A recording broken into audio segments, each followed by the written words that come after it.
that markets create rising prices. That's why you need the political money control. It's because markets don't quite work correctly. They claim that they're the ones correcting an imperfection that lies within the collective when they don't have control. Yeah, that's funny to me because I always thought markets they create competitive prices, which does what to prices, which generally lowers them exactly. Generally, they just lie to you. It's a pure lie. Collectivism, the entire way they operate, at its heart, it's the knowledge that money supply control causes the problem.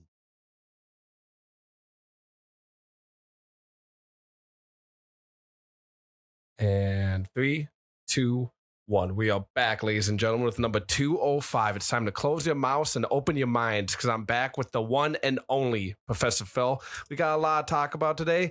Today's episode is going to be less of a podcast, and I want to say more of a stream. We're going to do a little video roulette here, go through certain YouTube videos. So anyone who's listening to who's just going to be listening to the audio of this, I highly suggest you go on our YouTube channel, which will be in the link in the description of this episode, so you can go on and actually get the visuals to some of the videos we'll be watching.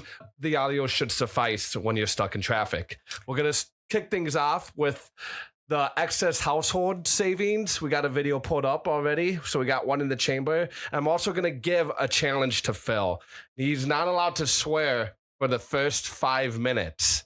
No, the whole. Let's see if he can. The whole recording. Oh, you want to do the whole episode? Just the blanket order. I was trying to be nice and just give him 5 minutes. I need to exercise some discipline because you do. It's not necessary. You do need to work on your. I don't need any of that to make my point. This is something I've told you. You do need to work on your vocabulary. I think everyone does. When I say that, I mean you're really the use of my vocabulary. Yes. Which is insensitive your vocabulary. Yeah. Really smart people, like you're too smart. You don't need to use certain words I'm not going to say because we'll get in trouble by the overlords. I'm not smarter watching than us. Anybody else. I just have a different disposition. If anybody felt the way I felt seeing the things that I see, they'd be exactly the same. I'm not smarter than anybody. I mean, obviously. I mean, you got bachelor's degree in physics, so smarter than most. But if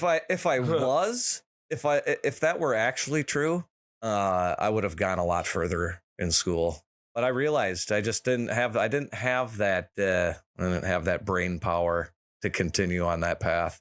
My gifts are otherwise related to reality, not through the academic world. All right, well, we'll go ahead and get started here. We're going to kick things off with what's to happen with the $4.5 trillion of excess household savings. Guys in the chat, anyone who's going to be, and to all of our live viewers right now, if you got any videos you'd like to send us, go ahead and whisper me the link or drop the link in the chat, and we'll go ahead and dissect them if we got time. I could personally attest to you're going to love seeing all of the people who are speaking in these videos. If you're listening to it on audio, you'll love these people. My question, because as you know, it's not a zero-sum game. This savings ends up somewhere in the system. So does that mean that the business sector might do better out of the recovery rather than just buying stuff? Rather than just buying stuff. Well, we saw, from the post GFC environment that businesses curtailed investment, and we're seeing a little bit of the implications of that at the moment in terms of significant demand for input materials, and there is scope for some of that to go into further investment if we are going to get this continued stimulus. That is going to very much require the attitudes of governments to keep on spending, but not in this continued support of households in terms of transfer payments. But there is some scope for businesses who have underspent over the last 10 years. And in terms of a follow-up, maybe one reason consumers may not spend is this does feel temporary. Oh my God. Yeah, we're done with this video already. It's okay. So we lasted a minute and 13 seconds into the video. Oh, it's just god awful the way these people speak about everything. So the reason that we're doing this video is because of the phrase that I asked Doug to do a search for. And that phrase is excess household savings. Now, I don't know about everybody else, but sounds like an absolutely contradictory statement to me. How about you? What does that sound like to you? I don't see how that's a contradiction. Excess household savings. Why? Because I'm failing to find the contradiction in the statement. Just think about it for a minute. Oh, because how do you have an excess amount of savings? Exactly. The savings should be limitless. Yeah. Who the hell wait, hold on. draws a line and says, "Oh, that's too much savings. I've saved up too much money." It might be the single dumbest thing going on the internet right now. I mean, I don't know, dude. The stuff that I watch on a daily basis. The amount of videos of people shaking their butts on the internet. It is absolutely ridiculous. Actually, people shaking their butts are probably more intelligent than this. That's a step up from what these people are doing. This is egregious to another order of magnitude, I feel, as it relates to how it diminishes the soul. I mean, just that phrase, the phraseology that they're using there just makes me feel like they have actually sold their souls. It's insane. What point are they trying to make? If you could just take a step back out of your own mind and put yourself in their shoes, what's the point that they're trying to make of why it's bad to have an excess amount of household savings? Because in the aggregate, if money is saved, it's not spent. And their entire modus operandi is based on everybody spending everything they earn. It's the most efficient way to hide the fact that the way they want to operate everything doesn't function correctly. Was America built by people consuming shit, though? We do need people out there consuming and spending money. Thrift is what built this country, even up through the robber barons and everything. It was better than what followed.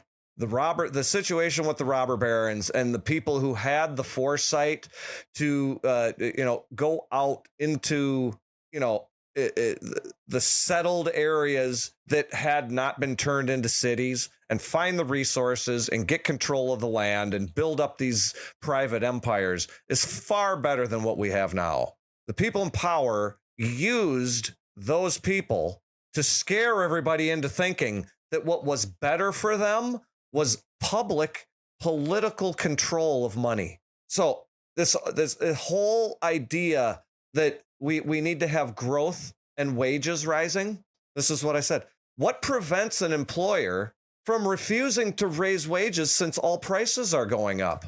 Like both are reasonable, right? Say that line you just wrote down again.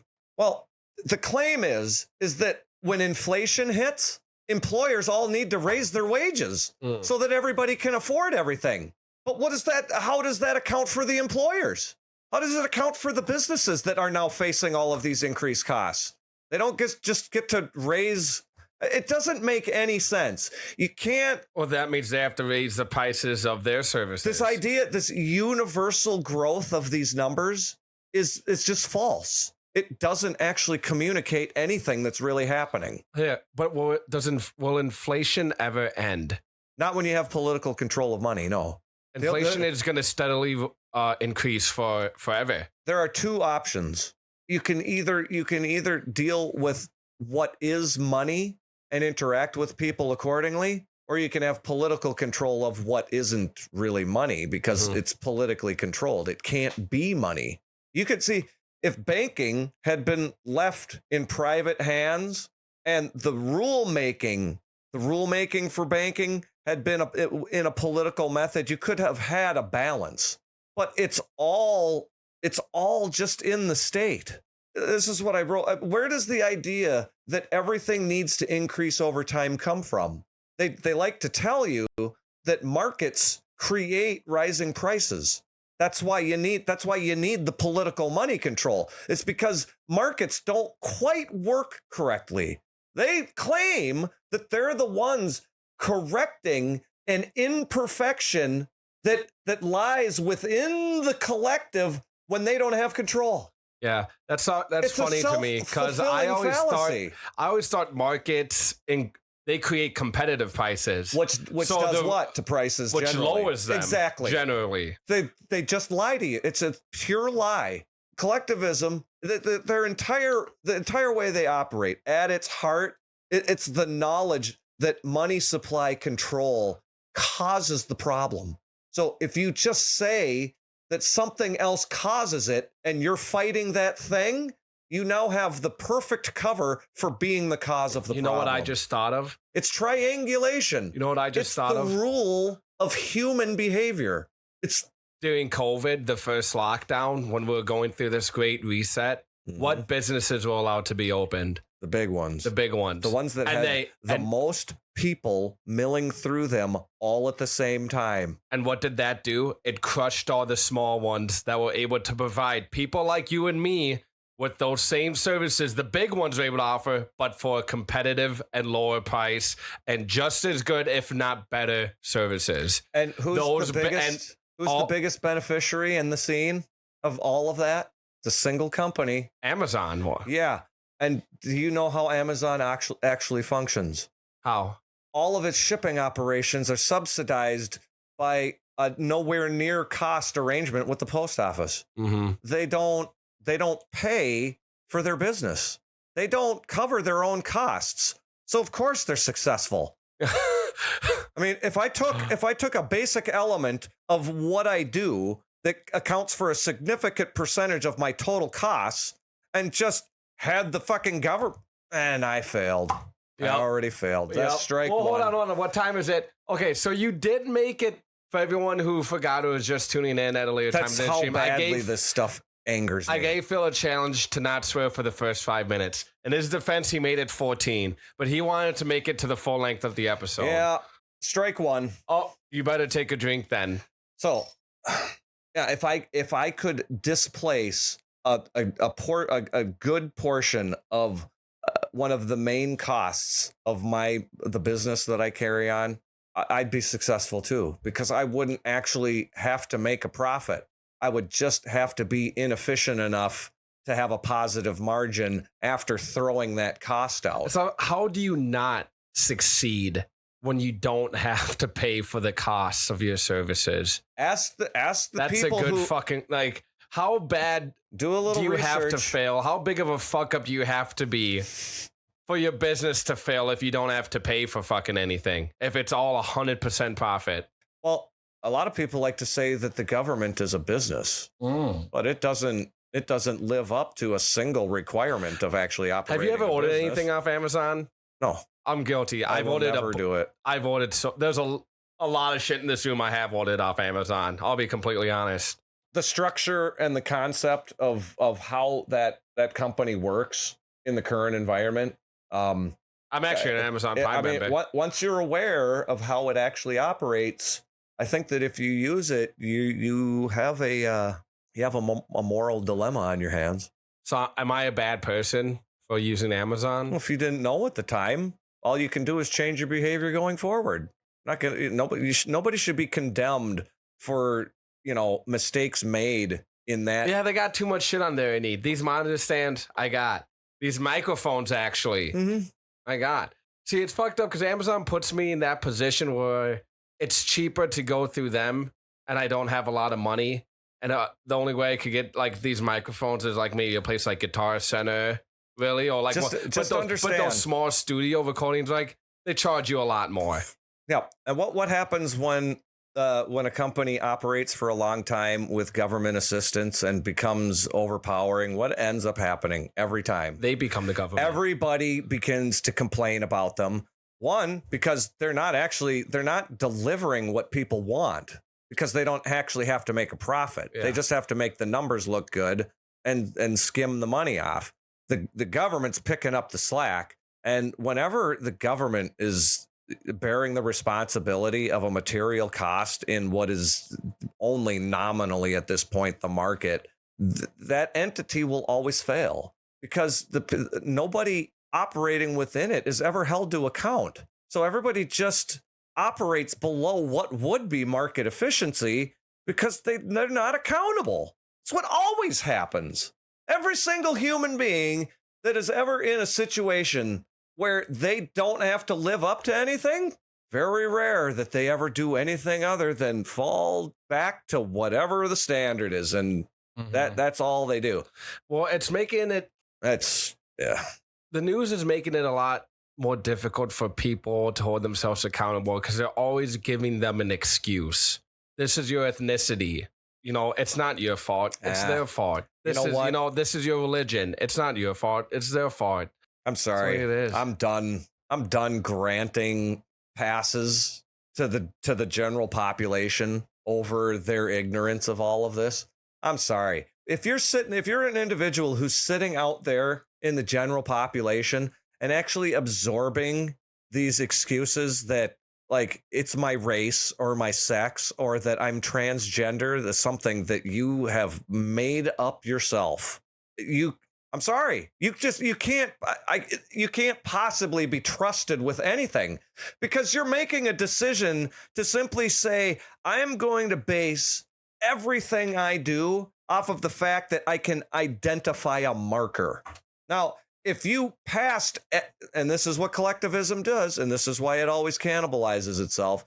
I mean, if you just imagine, if you just forced the entire population to walk through some turnstile thing to be counted in whatever group separation metric it is that they've developed, what would end up happening? What? You would end up having people disagree with where they should be.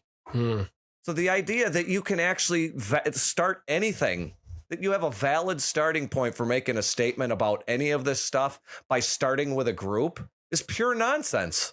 Because even the people who objectively go in the slots don't want to be in them. So there's no point. The only thing it can do is manipulate people who are just not willing to devote any time to anything. And if you're that intellectually lazy, I'm sorry, there's no sympathy. It's done. People know it. They've got it. They know it in their gut. Yeah, but it's so much easier to point the finger at someone else.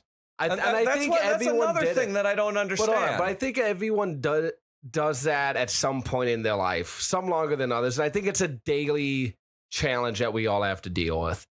People always want to take the easy way out of things. It's almost like fucking coded in our brain. Well, it is. To a degree, Oh, no, it is. It's when definitely. Something goes wrong at work or something in my life, like, honestly, my natural instinct kind of goes to what caused this other than me. I have to stop for a second and reflect on myself and take accountability and figure out what I did wrong. If anything, then once I figure out if I did something wrong, if it happened to end up being nothing, which most of the time it was something on me, then you can go look at other sources. Yeah, but most people don't take the time to do that. No, they don't. And some people never get to that stage of their life where they are finally able to take accountability for something. You have to have extreme ownership. To the point where it's like you take responsibility for it, even if it's not your fucking fault. Okay. I wanted to point out one thing about what you're saying there. Analyzing the details of events can only tell you so much. And that's why collectivists love to collect data about individual events and clump them all together. What's smarter, analyzing something after it happens or accepting some fundamental things that are always true and deriving how things will work out if people make certain choices? The latter is obviously superior. But it's not all black and white. Oh, no. It's not black and white like you make it. See, and this is the beauty of it. Those basic fundamentals, they can never in any way guarantee particular details for any individual event. That's ridiculous. So take the inverse of that and say, how can you collect data on those individual events and ever come to a conclusion about something that's fundamentally true? You can't. So what do you have to do? You have to identify the objective, independent, true statements and use those. If you have the correct starting point, which is, people make choices. Exactly. If that's the fundamental element of your reasoning, you can never end up in these regimes that use the data collecting method to come up with their rules and their ideas. And it's always in opposition to those to the truth. Things that you just know are true. And if you try to move forward, but you don't always know interacting with other something's true, though. No, you do. No, you don't. No, sometimes you do. Sometimes you think something's true, then you try it out and it ends up not being true. You gotta have trial and error with a lot of things. You can't disprove people make choices. No, because you prove it by trying to. No, but that's just one example. Unless you're a godless materialist and you say, well, these are all just sounds that have deterministically, emanated from your vocal cords based on random quantum fluctuations or some stupid garbage like that. Whoa, that was a whole lot of fucking big words. I've listened to a lot of snake venom, salesmen out there. I mean, they're everywhere. Dude, these people included. Dude, people who string words like that together, sometimes I don't know if I'm just a dumbass, but it just it numbs my brain. And they use all these fucking abbreviations for shit. Yeah, but when I say godless materialist, you know what I'm gonna say. It's always the same. It is. Because it's all it is. It's just a rote repetition of the same lies over and over again. Here's a good video I found, Watch. How about this one? Okay. The lie that invented racism. This one's kind of long, though.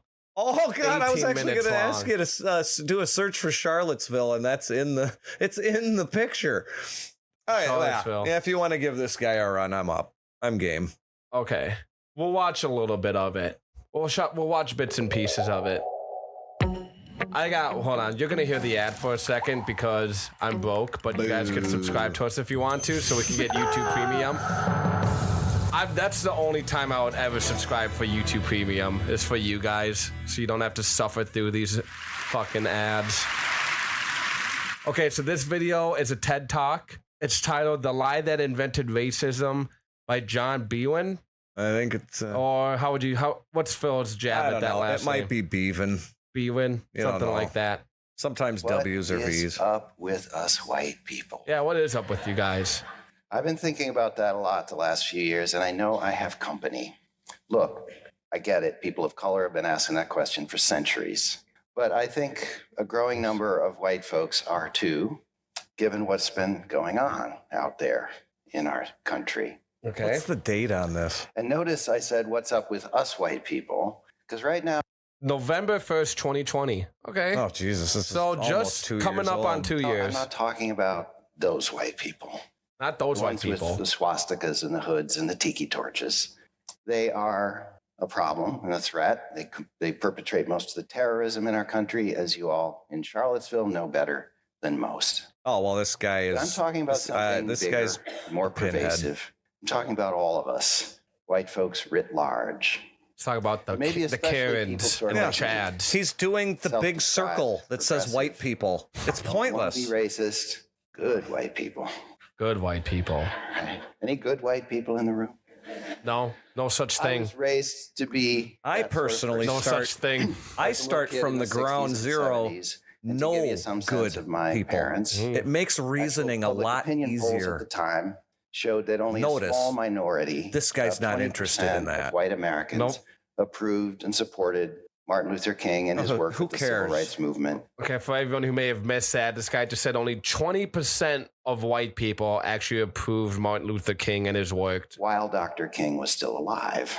I'm proud to say my parents were in that group. Oh, well, you get a gold star. And when the shows that dealt with race would come on the television, what were those? Sit us kids down, made sure we watched. The Sidney Poitier, Bill Cosby, Roots. The message was loud and clear. And Roots? I got it. Racism is wrong. Racists are bad people. I think I saw somewhere that Roots was... At the same time, we lived in a terrible adaptation of a historical thing. And I'll just speak for myself. I think that allowed me to believe that those white racists on the TV screen were being beamed in from some other place. It wasn't about us, really. I did not feel implicated. Now I would say I'm still in recovery from that early impression. Oh, you are an absolute. You are one of the most yellow, weak sellouts ever. What did you spend time going to school for? That dude is a joke. Probably some liberal. I'm trying to recover from the idea that I'm not automatically racist. Punch this guy right in the throat. It's like he had to find something Good that grief. made him a victim. What is wrong with this person? How long did it? We're 2 minutes. It took him almost 3 minutes to get across that he's an ally. Oh boy! How long ago did I say this guy's a nitwit? Probably before we even clicked. It was within the first minute, and here we are at almost 3 minutes in, and now we know absolutely for sure that this guy's an ally. This is just a message to everybody out there: beware all of these TED Talks. I have watched hundreds of them. I really like some fucking TED Talks out there. So you watch your mouth. There are a handful that I've come across that were actually substantial and had some good information in them. How about this? 95% pure garbage. It's always a political agenda. It's always targeting somebody, and it's always trying to elevate a group for no reason. It's always inverted. Everything, what they do on these, it's insane. They're so bad. We should start your YouTube channel and call it Phil Talks. Holy. Would you guys like that? Let us know in the comments. Phil Talks. Go continue the video. For a long time, racism was just such a puzzle to me. Why is it? If it was always a puzzle to you, just listen to how these people contradict each other. When I was younger, racism just seemed so odd to me. Well, you know what? It really seemed weird to me too. I grew up in the early 80s in northern Minneapolis. And from what I observed, people just went about their business getting things done. And over time, our neighborhood had certain groups of people who had been there a long time started to die or move to Florida or whatever. Properties became available. The city made terrible decisions. And then other people started moving in. And I will tell you one thing. Nobody was ever identified because of their race. Mm-hmm. The identifiers were always patterns of behavior. And that, for almost everyone living, is the norm. People engage with individuals in their lives, and their responses or their decisions to continue interacting with people is based on, do they get along? Do I approve of how this person behaves? And on and on and on. And then these identifiers are just coincidences. But what do these people want to do? This guy agrees with the idea that there's this external culture force that does all of these things, and because you have a certain identifier, you feed a certain cultural monster that then victimizes other people, and it's just not reality. These talks are disgusting. I'm sorry. There's just no, honestly, this guy is going on a diatribe while speaking softly and slowly so that all of you programmed dummies who love to absorb this garbage continuously because it makes you feel better about yourself, because you can negatively identify people on sight. Can you imagine being that dumb that you feel good about yourself because you can walk out into the universe and point fingers at single characteristic identifiers? Racist, racist, racist, racist, racist. And that's what you're proud of? That's what makes you feel good about yourself? And this guy turns the finger on himself and tries to sound like he's some kind of reflecting intellectual about this stuff. Yeah. This dude is full of it. What a piece of garbage. Let's listen to a little more of this guy. We're gonna go I think my head might actually explode. We only made it 3 minutes into this video as of now. Why such a persistent force? He does talk really nice and calmly. Because I wasn't yet looking in the right place or asking the right questions. Yeah, you have to look in your heart. Oh, that's the right place to look. One more time. That's the right place to look. If you think that the people giving these talks haven't studied the relationship between brainwashing and speech patterns and cadence and all of this stuff. Notice how every time there's always a pause and it's always Yeah, it's part of public speaking. Those tactics they use in public speaking. Is any of my speech ever like this? No, because I'm not making shit up. I'm not lying to people. But this environment's a little different. These people are professional deceivers. There's no value in anything this guy has said, and there won't be. It's a 19-minute video. Dude. It's zero value. The frame that I paused this on, it looks like he just took a nice fart or poop. Look at his face. Ooh, that must be Nadler's cousin. That's a nice one. I think he may have just ripped one out in that frame. I will continue. He just said that when white people, and mostly our white media. Oh, God. And who did that? People in our mostly white media, Hollywood, report on what they consider to be racial issues. It's almost like all of the media is run by white racists, and they're all Democrats. It's insane. Microphones and our gaze at people of color, asking questions like, "How are Black folks or Native Americans, Latino, or just say non-whites, stupid." People in the chat, if you need That's all you care about. Let us know if you need us to turn up the volume in the media. Oh, you know what? I can turn it up a little bit because he's pretty soft-spoken, but let me know if it's too loud. How are they doing? There you go. That's coming in better. In a given community or with respect to some issue, the economy, education. With respect to some issue. Done my share. That's not human speech. Journalism over many years. That's a demon. But then George Zimmerman killed Trayvon Martin. Yep. Followed by two people got into a conflict, and somehow it's the nation's racism. It's so ridiculous. The rise of the Black Lives Matter movement. Yeah. Dylan Roof and the Charleston massacre.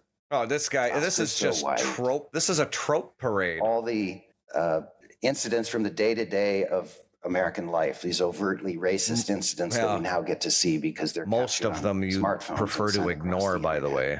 And beneath those visible events, the stubborn data, the studies showing systemic racism in every institution we have. There you go. Housing segregation. There's the data collection for the purpose of grouping. It doesn't mean anything. In our schools and criminal justice system. And what really did it for me, our criminal justice system operates the way it does because of people like this guy. It's their entire ideology is embedded in all of this stuff that he's talking about. You just said it. The rise of Donald Trump. Why do people think that Donald Trump got elected? It's because Obama is not the great president that people thought. He was a corrupt lefty that got people so riled up with his BS that they were willing to vote for a popular media buffoon like Donald Trump. Now, I give him all the credit in the world for actually elbowing his way in because that's what he knows how to do. Mm-hmm. He dealt with New York real estate his entire life. All it is mobsters and teamsters and politicians. And that's all they do. It's just in New York politics and real estate. That's all it is elbow smashes everywhere. To your way to the top. There is no legitimately operating anything in New York City. The entire place is infested from top to bottom. There's nothing legitimate that happens in New York City. God, who was the name of the governor that was he was on TV all the time talking about COVID? Cuomo. Oh yeah, the guy who shipped all of the he put all of the contagious COVID patients into nursing homes to kill all the old people. I mean, that's what it looks like. I don't know why you would do that if that wasn't the result you were looking for. But then you see, he's still walking around. There's no prosecution for Cuomo. Nothing's ever going to happen to him. Fuck, dude. I don't remember hearing him doing that. Early on. Dude. Oh, we need the space. Oh, we got to put these people somewhere. Yeah, put them in the nursing homes. Yeah. With the most high-risk people. Exactly. The elderly. Yeah. Let's put everyone who's got COVID around the most high risk. It is. It is. It's demonic. What the fuck? What he did. And I think that the number. And no one ever said anything about that. The number that I heard the last time I heard the number, it was at least 9,000 people that died directly because of that. It's probably in the tens. Cuomo's got some blood on his hands. That dude is, holy smokes. Talk about an absolute gangster demon piece of garbage. Those Cuomos, holy smokes. All right, we're going to continue the video, starting at the line, the rise of Donald Trump. Oh, let's, you know what? And the discovery. Maybe he'll prostrate himself on the stage to show his allyship. Maybe we'll see. A solid majority of white Americans would embrace or at least accept such a raw, bitter kind of white identity politics. Pause.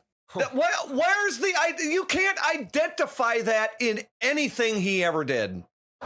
This is what they do. They find policy and then they paint it over and then they present it like it's representative of the policy. No, you don't build a border wall because everybody hates brown Mexicans, you dumb ass. It's so, oh my God, it's just so fundamentally deceptive. And these people, they never have to deal with any of the consequences of breaking these policies down when they get their propagandists into office. I mean, the absolute nightmare that's been unleashed on the southern border since Biden got into office. How in the world? I mean, people just don't understand how anything works. People watch this talk and how can there be anybody alive who actually wants to hear this? He's kind of got a fucked up look in his eyes on this, frame. You know what I mean? He's a weirdo. You can almost, I mean, it's like you can see the fucking reptilian that lives inside him. Well, and just the fact that he's willing to go up there on stage and pretend that he acknowledges that like somehow he has genetic responsibility for what's happened to all of these people. Well, you could just tell. He's like, I'm saying what I have to say. It's only because I have to further the agenda. Mm. I got paid whatever to do this talk, but in the end, I'll have so many more fake money train riding, people that will continue to back me up. And that's all they do. They just keep feeding each other when everything that they get comes from stealing it from you. This dude's probably a professor at, nobody's ever heard of at university, because there's tens of thousands of these damn things now. And every single one of them's got hundreds of professors in them. And 95% of the professors on every university campus in this country are now claiming that this kind of garbage is knowledge. Mm-hmm. Oh, so this dude is this is disgusting. All right, we'll keep going here. God dang it. This was all disturbing to me as a human being. As a journalist, I found myself turning the lens around, thinking, wow, white folks are the story. Whiteness is a story. Whiteness is and a also story. Thinking, can I do that? What would a podcast series about whiteness sound like? Racist. I can tell you. I've already heard it 1,000 times. It sounds just like an old pot-bellied, limp D, yellow, lily-livered white guy like you talking about how, well, I had to overcome the impression that I'm not inherently racist. So he can prostrate himself in front of a bunch of colored people. By the way, their words. It's so insane. I mean, why is anybody dealing on this bifurcation level at this point? It's white people versus colored people. They are the KKK of the present, and they've draped themselves. Yeah. They've draped themselves in this allyship that's composed of speech that identifies them as the racists. It's incredible. Whiteness. Are you familiar with the whiteness?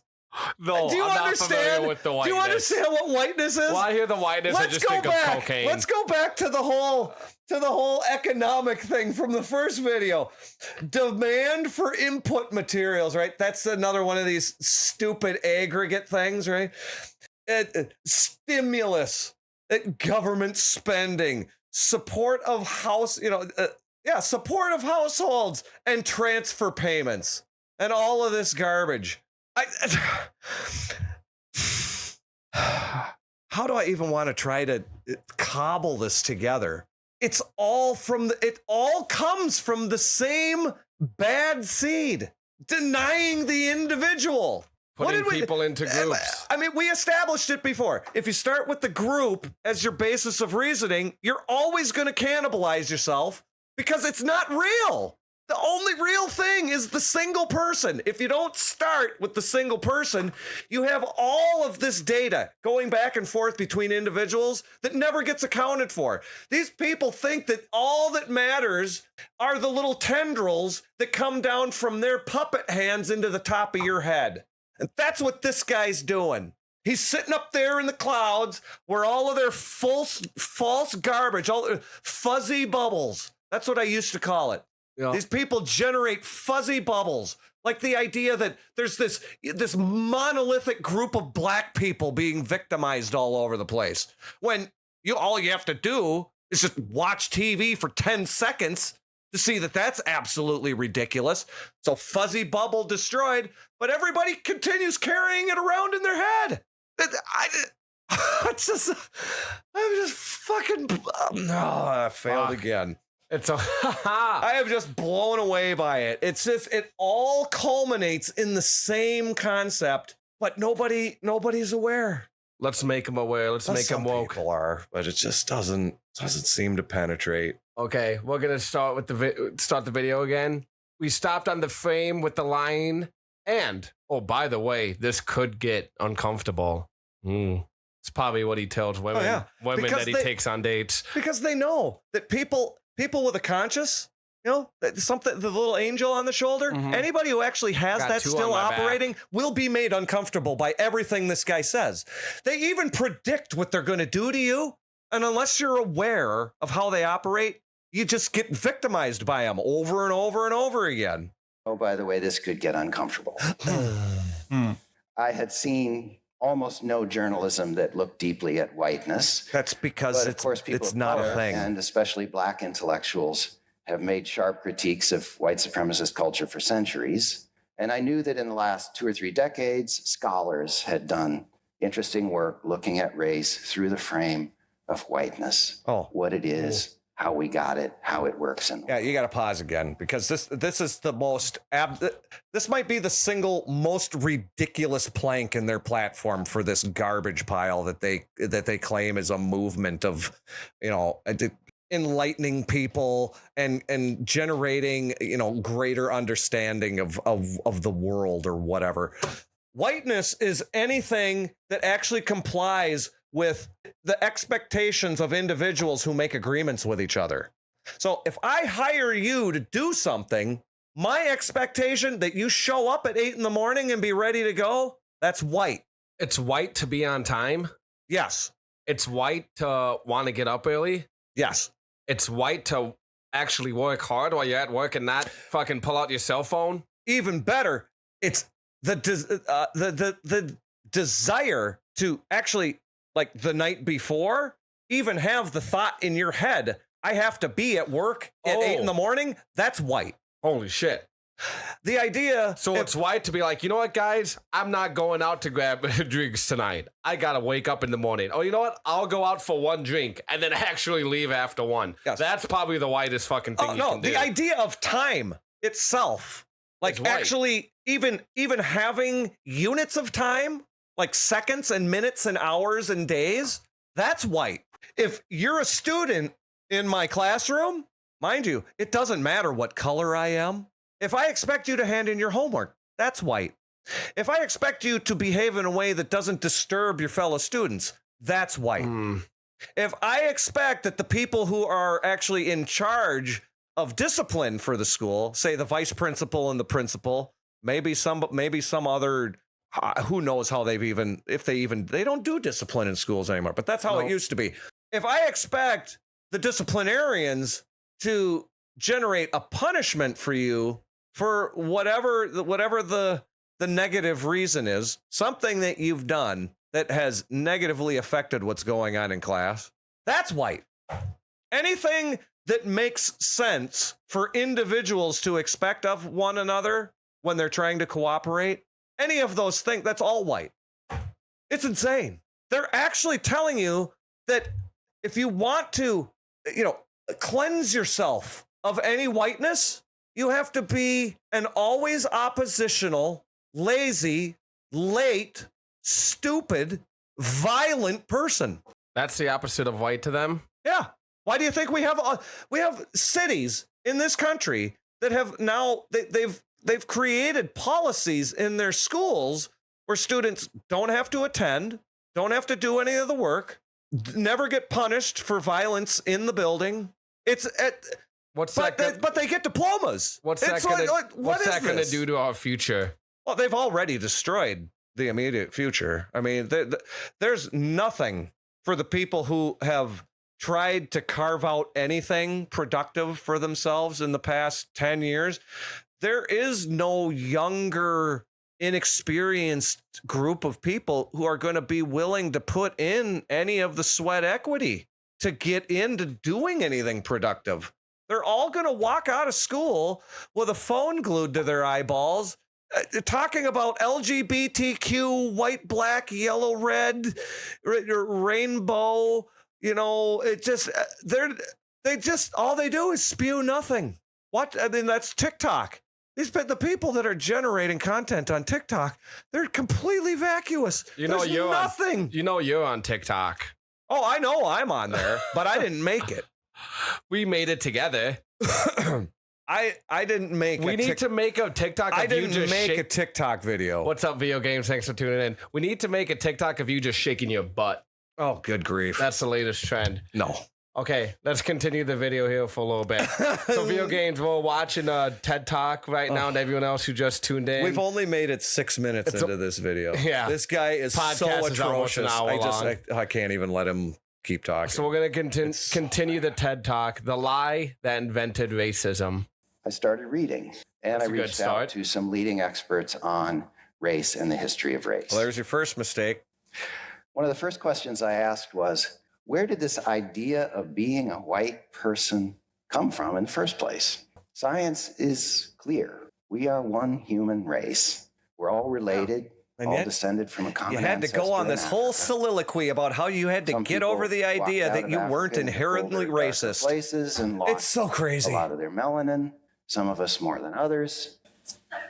Genetically, we are all 99.9% the same. There's more genetic diversity within what we call racial insane. Groups than there they is actually tell you the truth before they lie to you. It's amazing.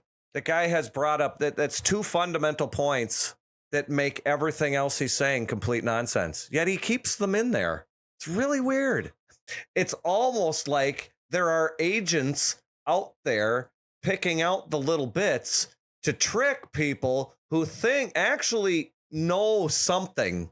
And they'll show him saying those two little bits there, and he'll have supporters that disagree with everything he's saying. See, they tell you the truth. It's incredible. They tell you the truth first, but then they tell you the lie. But then they give you all the support of the lie. So you the truth gets drowned out by the end. Yeah. All right, we'll go ahead and continue the video here. What is this guy going to do? Racial groups. There is no gene for whiteness or blackness or Asianness or what have you. So how did this happen? How did we get this thing? How did racism start? People like you. I think if you had asked me to speculate on that in my ignorance some years ago, I probably would have said, well, I guess somewhere back in deep history, people encountered one another and they found each other strange. Your skin is a different color. Your hair is different. You dress funny. Stop. Oh my God. Oh, good God. So the whole stupid evolution narrative is everybody started in Africa, and as people moved from one place to another, they adapted to the environment and their skin changed and blah, blah, blah, blah, blah. So they know where people are. This idea that all of these populations ever existed in all of this isolation and stuff, and then they happen to run into each other again thousands of years later. It's all BS. The scenario he's describing isn't real. People who looked different have always been interacting with each other. There is this evolutionary time scale to create these geographic isolations that then people, and the idea that people have ever gone from being like some primitive stupidity to modern intelligence, also absolutely false. People have always been as smart as they are. They just hadn't had the time to figure out as much stuff. And over time, things that have been known and discovered have fallen away. This group of people is doing its absolute best to discard as much of what is actually known that's valuable as they possibly can. And they want to replace it with gadgets and identity and fake money. They've got all three of them going right now. Gadgets, identity, and fake money. That should be our next t-shirt that we make for you. Okay, we're almost an hour. Before I continue, we're almost an hour in. I mean, it is. It's the single best recipe for complete totalitarianism that has ever been concocted. And that is all people with power have ever done, is work on the recipe. And if people do not believe, if they don't believe that people like this have been serving as the underlings to the real planners for centuries, I don't know what to tell you. You're way behind. You need to pick up on the narrative real quick. And it's right in front of your face. It's right in front of our face every day. But you know what? It's something I've learned in life. The things that are right in front of your face are often the toughest ones to see. That's why I can't condemn people. And it took me years, actually. And it comes in various things. The fucking relationships with people. Like, I was in my early 30s before I really started to dig my closet. Yeah. But I'm 45. The best hiding spot for things are the ones that is putting something right in front of your face. Because you don't think to look there. Well, that's the other thing to do is distract people with material. Yeah. Okay, do you want to watch a little bit more? We are on an hour. I'm good. All right, let's do it. Going. I guess I'll just go ahead and jump to the conclusion that since you're different, that you're somehow less than me. If you're different, you're less than me. Okay for me to mistreat you. You're an idiot. Is that that's not something like what we imagine or assume? That was never the basis ever. And under that kind of scenario, it's all a big tragic misunderstanding. But it seems that's wrong. You are too stupid to live. Race is a recent invention. It's just a few hundred years old. Before that, yes, people divided themselves by religion, tribal group, language, things like that. Slavery has always been based on the fact that the conquering nation is greater than the conquered nation. And once your nation is found lesser, you become subservient. It's not, and every single ethnic group on earth has done it to themselves for all time. So the idea that when it crosses from one superficial group to another, that it's some kind of an elevated, like, more monumental tragedy is the true BS of it. This guy, I don't know. He's all over the place. I don't really even have any idea what he's trying to accomplish here anymore. In ancient Greece, for example, and I learned this from the historian Nell Irvin Painter, the Greeks thought they were better than the other people they knew about, but not because of some idea that they were innately superior. They just thought they'd developed the most advanced culture. The ideas So they looked around were at, better. The Ethiopians, but also the Persians and the Celts. And they said, they're all kind of barbaric compared to us. Culturally, they're just not Greek, right? And yes, in the ancient world, there was lots of slavery, but people enslaved people who didn't look like them, and they often enslaved people who did. Did you know that the English word slave is derived from the word Slav? Oh, man, update. Because Slavic people fact alert. were enslaved We need by the air all horn. kinds of folks, including Western Europeans, for centuries, right? Slavery wasn't about race either, because no one had thought up race yet.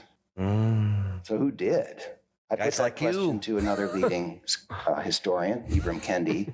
I didn't expect he would answer the question in the form of one person's name and a date, as if we were talking about the light bulb. But he did. He said in his exhaustive research, he found what he believed to be the first articulation of racist ideas, and he named the culprit. This guy should be more famous or infamous. His name is Gomez de Zurara. Are you familiar with that guy, wrote Phil? a book in the 1450s in which he did something that no one had ever done before. It's perfect. It's perfect. Right before the discovery of America in 1492, because Christopher Columbus is a hero, whatever. It's just perfect. They can concoct anything. I don't know. Let him keep going. Okay. Maybe I'm really giving this guy too hard a time. He lumped together all of the people of Africa, vast, diverse continent, and he described them as a distinct group, inferior and beastly. Never mind that in that pre-colonial time, some of the most sophisticated cultures in the world were in Africa.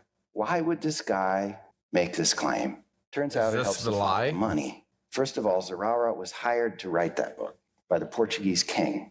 And just a few years before, slave traders, here we go, slave traders tied to the Portuguese crown had effectively pioneered the Atlantic slave trade. They were the first Europeans to sail directly to sub-Saharan Africa to kidnap and enslave African people. So it was suddenly really helpful to have a story about the inferiority of African people to justify this new trade. Wait a second. You gotta skip back. I knew that. You just know. You gotta go back like 20 seconds there. Okay. The hell did he just say? 11:07. We'll go back to 10:30. Yeah, okay. Turns out it helps to follow the money. Yeah, okay. He got paid to write the book. But First of all, Zurara was hired to write that book by the Portuguese conclusion king. is not correct. And just a few years before, slave traders, here we go, slave traders tied to the Portuguese crown had effectively pioneered the Atlantic slave trade. They were the first Europeans to sail directly to sub-Saharan Africa to kidnap and enslave African people. Stop! Okay. So first, this is so insane. Okay. Oh man. Take a breath, stretch it out, get ready, don't swear. The idea that Europeans simply sailed boats, and he just gave you the answer to why what he's telling you is nonsense. The guy writes the book to create this impression, right? Just a mountain of savages down there in Africa. But he says, but there were some of the most advanced cultures in the world were in Africa. Okay, so keep that in mind. Then the slave traders tied to the crown, but they just sail their boats down to the coast of Africa and just start stealing people from these advanced cultures. That doesn't sound right, does it? So who were these slave traders dealing with? The king of that country? They were dealing with the power elites of Africa. It was one group of people saying, I want to buy the people you'll sell to me. Two groups of power people benefiting from the abuse of the general population. It's not. Oh my God! I just knew it. I was trying to give the guy a little credit, but it's just pure nonsense. And I knew it, but I let it keep going, and here we are. I don't know. Do you want to listen to any more of this guy? Because all he's doing, he's just. Is this the lie? I want to just get to the lie. Nobody knows what it is. He's never going to tell you, and it really doesn't matter because the way he's put this talk together, this is what he's done. He's going on a bunch of soliloquies, and he's doing he's doing these things like he's doing this little bit about we already history watched or the whatever. most replayed part, actually. And every important, like the axis of every single element that he's done. Like the Earth rotating on an axis or an electron spinning about its axis. It's at the center. It's where everything is centered. He flips it. It's always these people are experts at subtle inversions. They can present everything to you 99.5% true and make the entire thing collapse to your deficit by flipping 1, 0, or 1 in a string of 100 digits. One tiny element looked at incorrectly changes the entire effect of everything that's been talked about. So what did he actually avoid there? See, because this Ibram Kendi guy, he's absolutely hysterical. That dude, he has made up out of whole cloth some of the most evil commentary on whatever, just anything that he's talking about, because it's always inverted. And the fact that this guy he relates this information to us through reference to Kendi, it should just be an automatic alarm bell. But then he went into the story. The timing is perfect. 1450, right before. So it's at the right time. And then he says, but it's so subtle. See, you have to understand that it absolutely makes no sense. You have to really dissect. That a bunch of guys on a freaking wooden sailboat, a sailing ship, will be able to conquer a more advanced could just roll up culture. onto shore in Africa and start stealing people. Those people were sold to the Portuguese. I don't care. It doesn't pay at all. You get no return on being self-speculative about things that make absolute sense. So if we're to take like the European and the African history that all of these brain wizards have established over the past 150 years through their digging up stuff and interpreting the documents and reading tablets and all this nonsense, they tell us they know so much about it. And then this guy in this propaganda piece tries to communicate the idea that the Portuguese just came up with this idea that we'll paint these people as beasts and just go and steal them and sell them. Brilliant. Yeah, God, that's just the smartest thing. But, and then you juxtapose that with the idea that Africa was the home to some of the most developed civilizations that existed at the time. They don't mesh. So how can they be conquered? You can't have both. You can't try to be an ally by claiming this elevation of these African cultures in the 15th century and then say, but, racist Portuguese. Ding dong. Oh, it's such garbage. How does and people eat this shit up? Oh, they do. I mean, let's read the top comment here. Let's read a couple comments and see if anybody figured out what was going on here. It's kind of small. This guy, top one. Beautiful that for once we having a real conversation about the cause of racism and not primarily focusing on the effects which have led to no actual change. This is how one can truly understand that racism was a lie, and exposing this will lead to real change. This person doesn't. Sadly, the people in power want to stay in power, so the systematic racism shall continue to prevail. However, as they say, change starts within, and this talk shines the light. Please do share this with more people. Unfortunately, I think that this person actually, they have a good motivation, and I think that they're not. I mean, obviously, there's some criticism of people in power in there, but this is a person who is semi-aware, but is not yet at the level of being able to recognize the bad seed. No, go back down to the comment. I know, but I'm saying we should continue this for the next one. Maybe he brings it all together at the end. No. Go back down to the comment. What's the key phrase in the comment? Exposing the line to real change. Systematic racism. See, this person has been seeded with nonsense. So the fact that they actually give credence to the idea that this nonsense exists shows that they're not quite there yet. But you know what, Donovan Lawrence, if for whatever reason you actually ever hear this video, I give you credit. Keep trying. Don't believe any of these stupid catchphrase, new word, these fad communication things that these people do. If you break it down for yourself, you'll be much more successful. Systematic racism is another made up thing. Sure, you had racist laws in the past. We went on a crusade that supposedly burned down half of the South to get out from under it. Civil rights legislation. Then we just transferred into lunacy with affirmative action and the stupid welfare state, and all it's done is make it worse. So I don't know. If you think that there are things keeping you down, you need to go and look at the gifts that were supposedly given to these groups. This comment makes me feel like we need to watch the rest of the video. This one's by Melanie Moore or Maru. I greatly appreciate the clear explanation of what racism actually is from the history, accountability for change. I have never heard it defined the way you did, a lie that was made up for profit. I wish racism would have been defined and explained like this when I was in middle school and high school. A lie that was made for profit. I guess it's kind of the same feeling I get there. Notice what's happened. They did. I mean, there was a telling of a lie, but it wasn't to somehow to make themselves feel better about what they were doing. It was to tell a different story to the general population so they wouldn't get executed, so they wouldn't be overthrown.